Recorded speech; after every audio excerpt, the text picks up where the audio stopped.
do you need to know before Poppy Playtime Chapter 4? It's been a whole year since the previous chapter, and in the meantime, Mob has done what they do best, giving out more lore than you can shake a mechanical... Also, I had no idea this game had actual, like, proper lore. Of course, it had some lore, but I had no idea it had actual lore. Matt. But don't worry, loyal theorists, because I have played the spin-offs, I watched every trailer, I even read the book. Also, you don't have to. Here is everything you need to know about the Poppy Playtime line. Hello, Internet! Welcome to Game Theory, the show that's ready to take its relationship with Poppy to the next level. We got nothing. No new character, no new trailer, not even a release date. That's right, just like Scott was releasing games so fast Matt couldn't keep up, not 5 minutes before our recent theory dropped, Mob Entertainment released a new trailer with a new character and a release date. 5 minutes? Are you kidding me? I'm convinced Poppy wasn't brought to life for lore reasons. It was to troll me for all eternity. I wouldn't be surprised if they did the same thing to us this week. Regardless, because of Mob's ridiculous and seemingly never-ending amount of content leading up to Chapter 4's release, it can be a little tricky to keep up with everything. We've had a book, 2 ARGs, a Roblox spin-off, and over a dozen teasers and videos. But if you're someone that's only played the games, or you just haven't subscribed to the channel yet, then there's been a whole year worth of story that you would have no idea about going into Chapter 4. So today, I'm going to give you all a hand and fill you in from the beginning with all the important names, dates, and lore Mob has given us, as well as a few theories of our own for good measure, all in one cohesive timeline. Now, this is a big task, so instead of doing this like our usual theories, I wanted to try treating this like our FNAF timeline. It's more story-focused, with references in the bottom corner showing thumbnails, books, titles, basically any citations that I'll be pulling from. Should I? Also got this nifty little traffic light symbol in the top corner to clear things up. Green means what I'm saying are facts that we have physical evidence for. Amber means what I'm saying is theory, but it's supported by evidence. And red means it's speculation that makes sense for the story, but we don't have a lot of evidence for. So keep a close eye on your screens, theorists. It's time to analyze the history of this forgotten factory. Just be careful that the screen doesn't stare back. Okay. Playtime Co was founded in the good old US of A in 1930. Quickly, it became one of the most well-renowned toy companies in the world, priding itself in making toys locally instead of overseas like its competitor Mattel. Yes, that Mattel. Sorry, yes, the V-card banner thing is blocking. Hold up. It's blocking the traffic light. Hold up. Let me change it. Boop. The ones who made Barbie. I know exactly where you're going with this, and I have to say, I really resent it. All of this success was thanks to one man, the founder of Playtime Co, Elliot Ludwig. All he wanted was to bring joy to children, but sadly, that noble goal meant that he spent all of his time at work, neglecting his own family, and his wife had had enough, divorcing him that same That part year. we're aware Nevertheless, of. Elliot pushed forward, though for 2 decades, he struggled to figure out the key to innovating the toy-making world, until finally he hit a breakthrough. Fireworks! In 1950, Elliot created a toy that would change the world forever. Poppy Playtime. A little girl can talk to her. Poppy gives her answers. She is the first doll actually able to have a conversation with a child. Not only that, but her hair also smelt like poppies, which had been used throughout history to help children fall asleep, making her an instant hit with the parents. How did Elliot achieve this incredible feat? Well, all parents hate their children. They're like, please, just sleep. Please just fuck off. Because Poppy wasn't just a plastic toy. Elliot used organic parts to make her, allowing Poppy to really seem alive. He just needed to add a quick no-refund policy to anyone who tried to fix the Poppy doll themselves, just to keep it under wraps.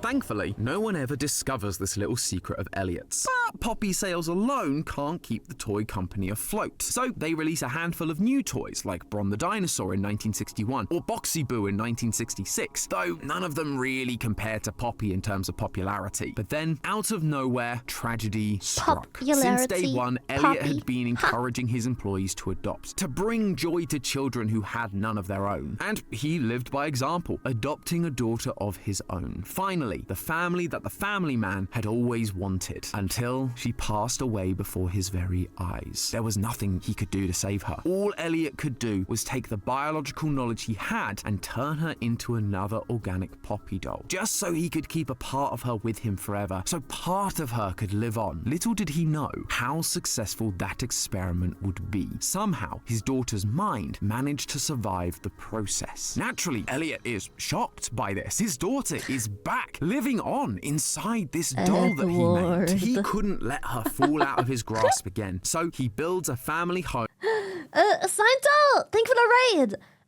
We planned on playing Poppy Playtime today, which didn't happen because I thought it was gonna be a 2-hour game. It was not. So we are catching up on Poppy Playtime lore. I played the games, but it's been years since like the first release, and the 3rd chapter I never finished because I got soft locked in game after already restarting the game to begin with. So I never finished that because I kind of lost interest in the 3rd chapter when playing it and dealing with its bugs.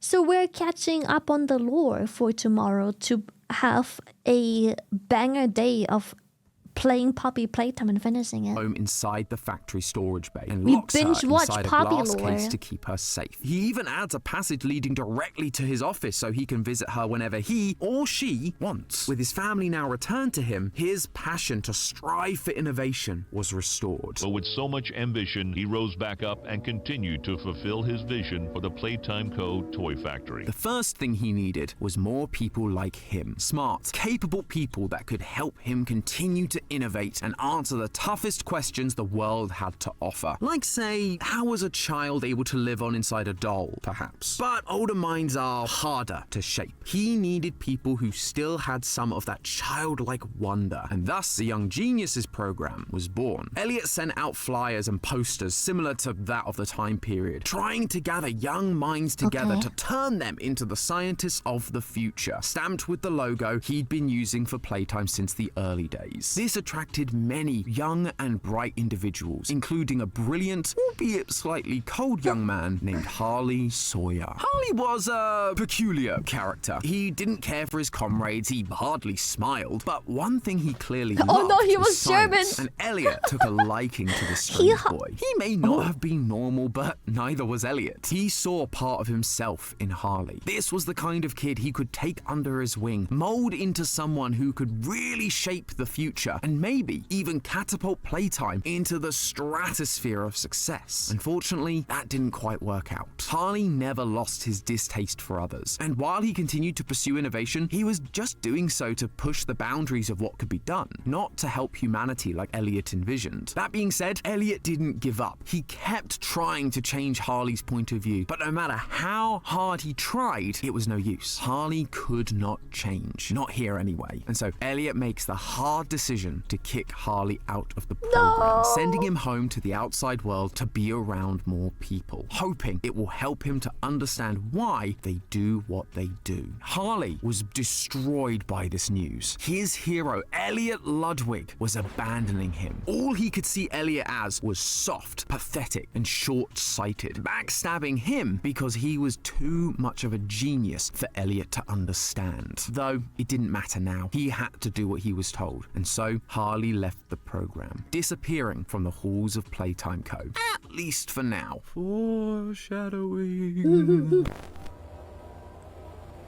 As the years go by, more and more, Elliot feels like it's not really enough to just encourage his employees to adopt. There are still so many children that need a home, much like his own daughter did. And while the Young Geniuses program was good by taking on young people so late in their childhoods, even they were already stuck in their ways like Harley was. So, in 1976, Elliot announces a new program, Playcare, Playtime's own on-site orphanage, where he can continue to bring joy to children and educate them in the ways they they should go, creating a mass of young, brilliant minds that could help lead the world to prosperity. While all those programs sound good on paper, and they were well received by the public, they were beginning to cost Elliot a lot of money. Poppy was the last big financial success, and that was over 2 decades ago. But he can't keep innovating in the toy world and run these programs on his own. He would need more staff. So he hires people like Stella Graber to run the Playcare, Leith Pierre as head of innovation, Eddie M.N. Ritterman as the head of research, and Jimmy Roth as the chief marketing officer. Their first assignment? Figure out how to stop the company from feeling, quote, old-fashioned. With all their powers combined, they try to get the company back on top, starting with the release of brand new toys like Candy Cat in 1979.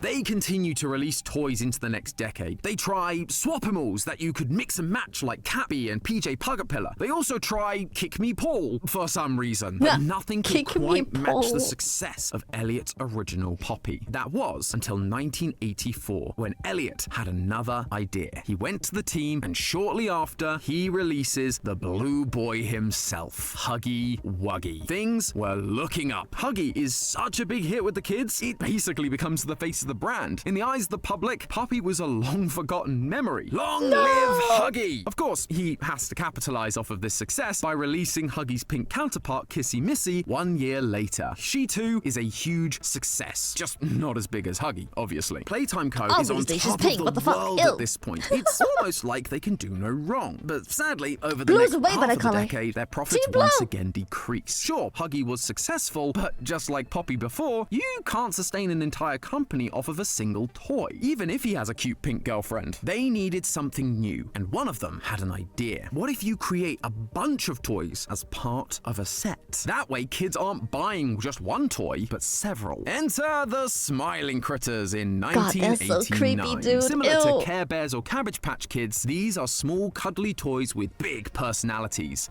The what kids? The Care Bears or Cabbage Patch Kids. Ew. Who bought those? Ew, that look creepy as fuck.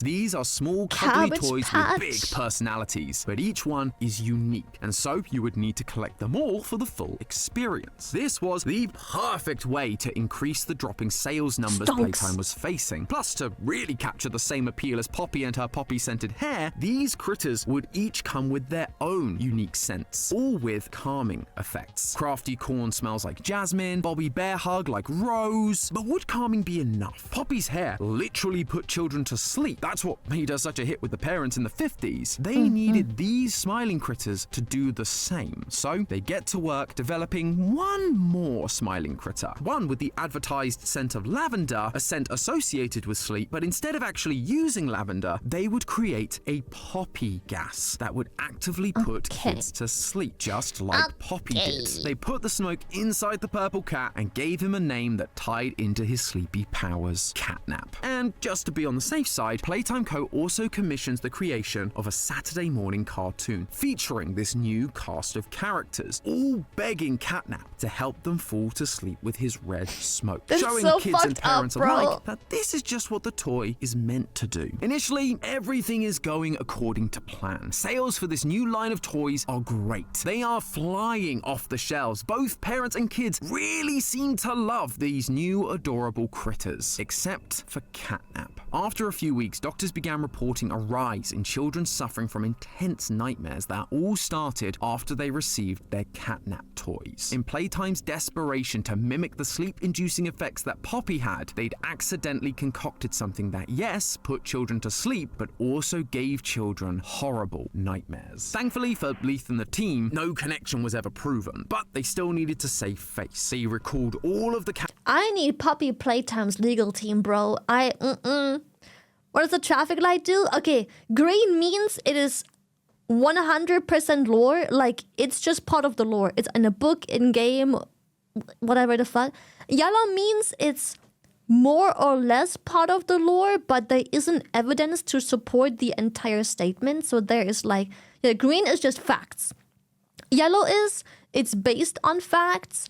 And red is speculations based on some facts, but you don't have enough facts to really back up the speculation. It's just a theory. So red is speculations based on facts and timeline and how things develop and how much info we have.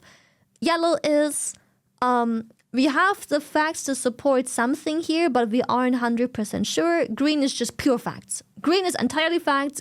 Yellow is we're getting there, but we're putting one and one together based on things that aren't facts yet. And red is just like, okay, based on just theories and what happened before, after, in between, and tidbits, this probably is what happened. Catnap toys, and Catnap was removed from the Smiling Critters lineup entirely. The Smiling Critters disaster put Playtime Co. in a bad spot. If they were going to survive the next decade, something needed to be done and fast. Hear me out. So Leith Pierre put his head of innovation status to good use and came up with an unusual but effective plan. He hired a private investigator, Jared Lockhart, to track down former members of the Young Geniuses program that Elliot had started decades ago. These people trained under Elliot. They were geniuses from a young age, and most of them had quite impressive careers. If anyone was going to be able to come up with an idea to save this company, it would be one of them. Sometime later, Jared arrives with the list. Yeah, red is basically a theory. For example, I'm not sure if you noticed, but when they said that they made the yellow cat, the catnap, it was one. They were like, and they made one more toy, and the traffic light went red. So I'm assuming that, logically speaking, as of now, it makes sense that there was only made one more toy of this line, because up until now, we haven't seen any extra toy of this line, but also there is no facts to support that there never has been any extra toys. Who knows, maybe in the future, in another game, a chapter or two, they will be like, oh, by the way, there was another toy of this line that never made it to the shelves because this and this, and now he's the next villain. So, just based on theory and common sense, they just make up stuff to fix the timeline, but it isn't supported necessarily. It's just, And when it lands on Leith's desk, there is one it's like a gap option filler. that immediately catches his eye. Harley Sawyer. Oh, boys! I'm back! This guy was now certified by the American Board of Neurological Surgery. He was, by all accounts, a genius. And with Elliot using biological parts to make Poppy, a surgeon felt like the perfect fit. Leith presents this idea to Elliot for final approval. And while Elliot is hesitant at first, he does remember that Harley was the brightest of the bunch back in the day. And maybe all these years away have taught him the lessons he was hoping he'd learn. Do it. With that approval, Leith reaches out to Harley on January 15th, 1990, giving him an offer to come and join Playtime Co. once again. And strangely, despite the hurt Elliot caused him all those years ago, for some reason, Harley accepts the offer. Immediately, he begins showing the level of promise they were hoping for from this recruit. He sees the problems at Playtime Co., the public outcry, the declining profits, and he came up with an idea that would fix everything. Giant toys. We can increase our workforce and simultaneously decrease the number of lawsuits and people on our payroll if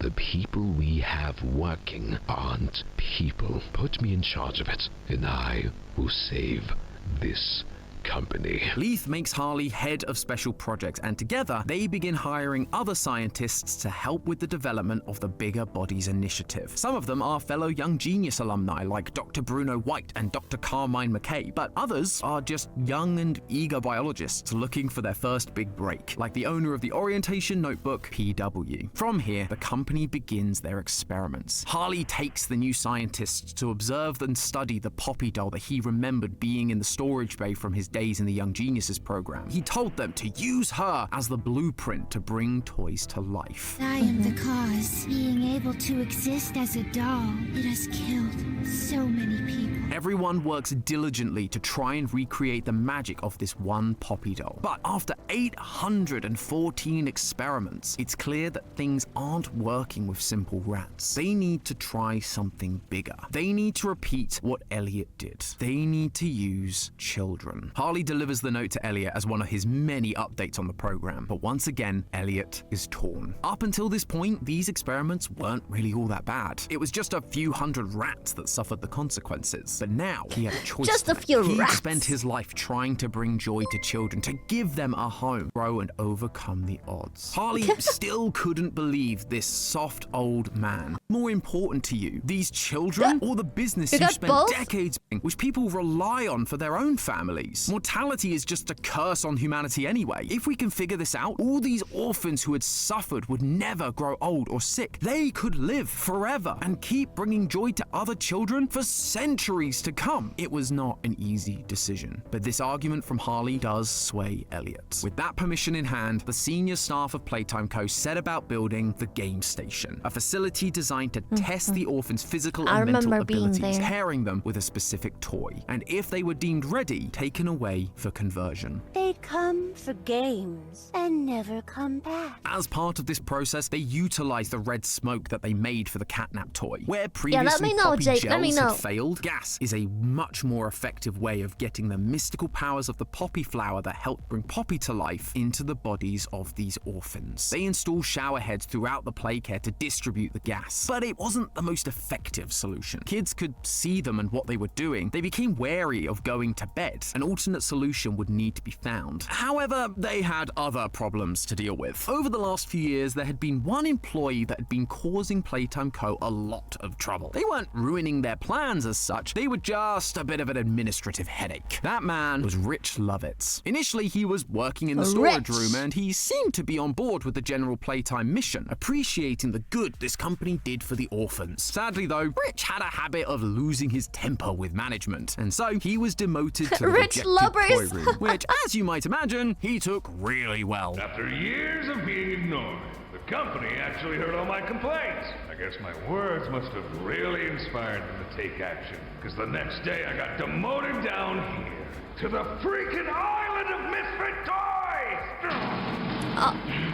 Of course, Playtime Co. had to demote him again, putting him to work in construction in the caves beneath the factory. Down here, in relative solitude, he was able to recognize his shortcomings and, with the help of his new supervisor, began to improve, even to the point of getting promoted. At first, this seemed great for Playtime Co. A reformed employee. The system worked. That was until Rich continued being promoted and began learning what was really going on with the orphans. He cared for these kids. That was the one good thing he had going for him from the beginning, and so he begins flying off the handle once again. The problem was now he knew too much. He could actually cause a problem for Playtime Co. if he went to the authorities. They couldn't just fire him anymore. They needed to get rid of him. And with the Bigger Bodies initiative well underway, as well as Harley's requests for bigger subjects, they had an idea. They took Rich and used him as a guinea pig, turning him into the first semi-successful experiment 1006, which they dubbed the prototype. Not a toy as such, more a mix of mechanical and biological parts. It lacked the ability to speak, but was able to mimic voices of others to communicate. Playtime Co. was finally seeing success and removing a problem at the same time. But Rich, now 1006, wouldn't forget what had been done to him, nor what they were doing to the orphans. He just needed to bide his time and wait for the right moment to strike. Playtime Co. continued their development of the Bigger Bodies, but they struggled to find the success they'd had with 1006, usually unable to reactivate their brains after surgery. That is when Harley decided to try something different. He decided to make the Bigger Body physically bigger, rather than just trying to match the size of the test subject. It flew in the face of all logic, but he needed to try something, and the crazy part is, it worked. They created Experiment 1160, Boxy Boo, and this discovery opened up a new world of possibilities for the future. At this point, several orphans are showing promise in the game station, although there was one that caught Harley's attention specifically, Quinn Navidson. He was a pretty average kid, except he had a strange obsession with removing the heads off of all of his toys. However, Harley didn't see this disposition as a weakness. It was something he could take advantage of, manipulate to get his scores higher and make him a more successful Bigger Body down the road. Harley spends some one-on-one time with Quinn, convincing him that he understands Quinn better than most, and asking him to just simply apply himself at the next assessment. And next time, Quinn's scores did improve in most areas, although his intelligence seemed to wane a bit, but not enough to stop the inevitable. In August 1990, Quinn became Experiment 1166. Curious Yarnaby. He was Who the strong, fuck is that? agile, swift, but his intelligence still wasn't where Harley wanted it. He saw him more like a dog, which, while not ideal, could be useful for protection. I remember that the more one. bigger bodies they made, the more things there were that could kill him and stop his progress. So Harley isolated Yarnaby, making Yarnaby loyal only to him. Around that same time, another orphan named Theodore Granville began causing some mischief in the playcare, breaking into rooms, It's chapter stealing 4? files, Oh, even it's a stealing trailer. grab pack. When questioned about it, he just said it was his friend that told him to do those things. The staff just assume this friend is of the imaginary persuasion, but in reality, it was very real. 1006 had found a way out of containment and was using Theo to help them escape. Once it had all the information, 1006 and Theo made a break for it. Though, due to Theo's inexperience, he accidentally overcharges the electrified grab pack hand and electrocutes himself. At this moment, 1006 has a choice. Gain the freedom it wants or save Theo. It chooses the latter. It gives Theo over to the Playtime Co scientists and turns itself in to be locked away once again. Now, there is only one way the scientists are able to save Theo, and on November 11th, 1990, the bigger body Catnap was born. Experiment 1188. He was put into the playcare because he was able to release the red gas just like the toy, and the kids would, hopefully, be much less suspicious of this big friendly toy than a typical showerhead. Again, Playtime Co was killing two birds with one stone. The bigger body's initiative was now in full so swing. creepy, Between isn't Catnap and he? Yarnaby, Huggy was created. And look at this shit. It's so creepy, bro. Than a typical showerhead. Again, Look Playtime at that Co fade was out. killing Look two at that birds shit. with Ew, one creepy. stone. The bigger body's initiative was now in full swing. Between Catnap and Yarnaby, Huggy was created, and in 1991, he was put to work as Playtime Co's new security measure, though his wandering eyes were noticed by an employee who wasn't supposed to know anything. Rowan Stoll. Rowan wanted to get to the bottom of what was going on, and over the course of a few months, began to figure out exactly what Playtime Co was doing. When he threatened to leak what he'd found to the public, Harley put his bigger bodies to good use. Now,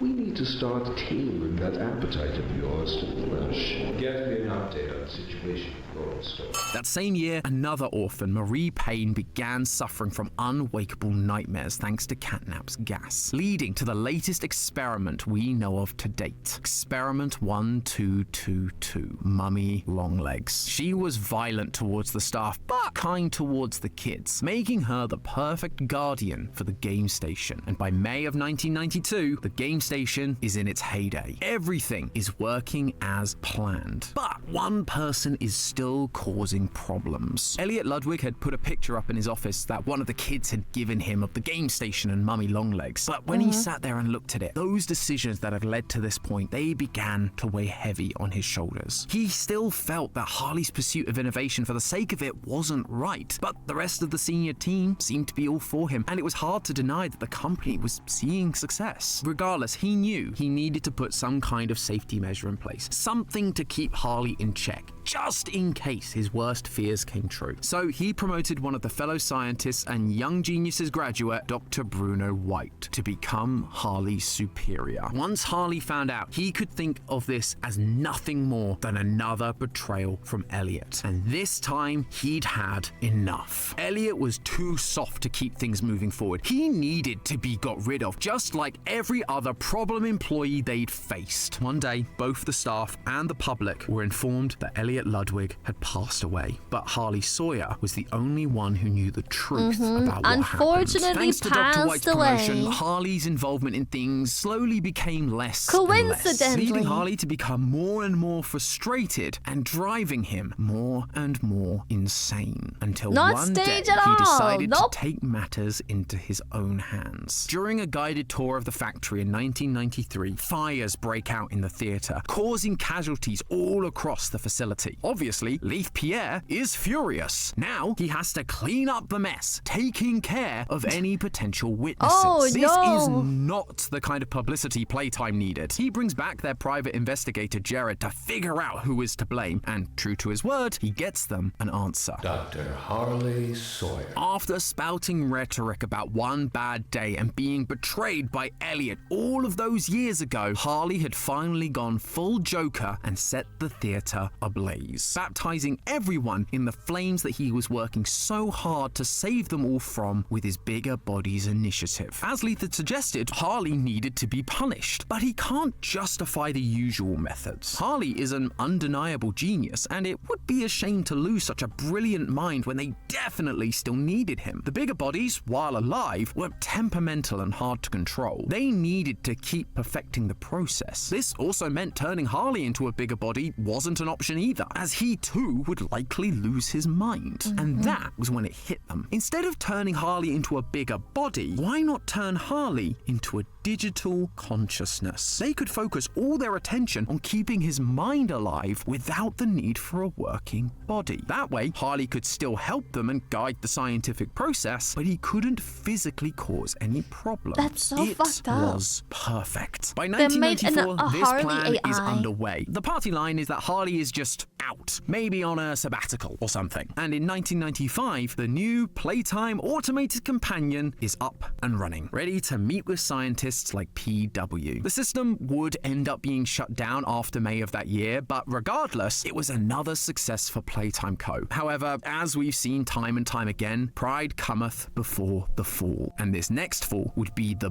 biggest Playtime had ever seen. Behind the scenes, while Playtime Co. had been dealing with Harley, 1006 had been plotting. They'd been gathering all the toys together and promising them the thing they all wanted: freedom. They formulated a plan to take back the factory from Playtime and kill all those who'd helped turn them into monsters. They called it the Hour of Joy, and on August 8th, 1995, they executed that plan. They attack everyone: scientists, tour guides, construction workers. It didn't matter. They were all responsible. They all needed to die. The toys drag the bodies into the depths and slowly consume them to satiate their hunger. Only a small few managed to escape the carnage, Leith Pierre being one of them. Despite the insane loss the company was facing, he kept insisting Playtime Co. continue their work. He began recruitment efforts for a resource extraction team, people that would go back into Playtime Co. and collect the parts they needed to keep making bigger bodies. But eventually, the rising pressure from the public over the mysterious disappearance of the staff, their friends and family, was too much for even Leith to handle, and he shut down the factory for good.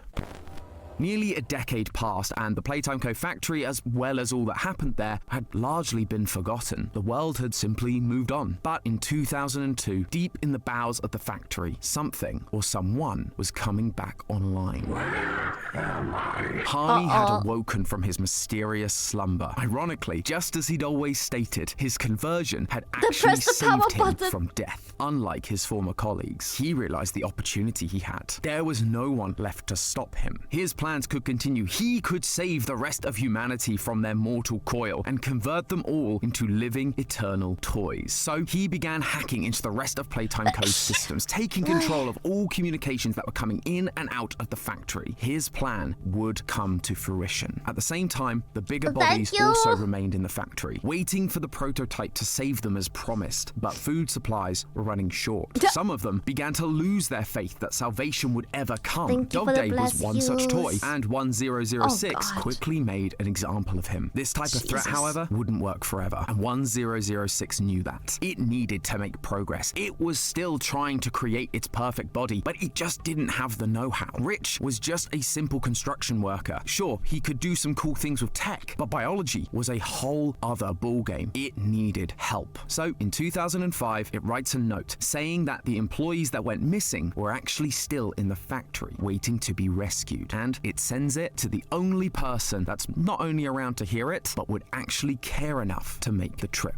the player character, PW. PW didn't show up for work on August 8th, 1995. They were still alive, and more importantly, they actually cared about their fellow employees. If there was a chance their colleagues were still around, they needed to help them. Now, as a former employee, they knew their way around the factory. They knew where this flower was that they'd been pointed to. They just had to get there, while also trying to avoid an unpleasant reunion with one of the many bigger bodies they'd helped create. Huggy Wuggy. PW finds Poppy behind the flower in the same room she always was. Although there are now messages around the room warning them not to trust her. Regardless, once they open the case, Poppy agrees to help PW escape. See, she's not that bad at all. Only Mummy then shows up and kidnaps Poppy. After beating all of Mummy's games, PW returns to Poppy and takes her to the train, only for Poppy to now change her mind and stop PW from leaving. I'm sorry, I can't let you leave. They really should have trusted the signs. The train crashes in front of the playcare, and with some surprising help from Poppy, Kissy Missy, and their ally Ollie, who may or may not be the prototype mimicking a child's voice to trick us, PW makes their way through the playcare. Together, they defeat Catnap and begin the long trip down into Playtime's prison. But Kissy doesn't make the trip. She is killed by something on their way down. What the fuck? All of this time, Harley has been watching through the security cameras, making his way down to the prison just a bit ahead of them to reunite with Yarnaby and lay whatever traps he has in store for us down in the depths, along with the nightmare critters, Pianosaurus, and a toy made from Play-Doh, Doughy the Dough Man. And that, loyal theorists, is the entire timeline of Poppy Playtime so far.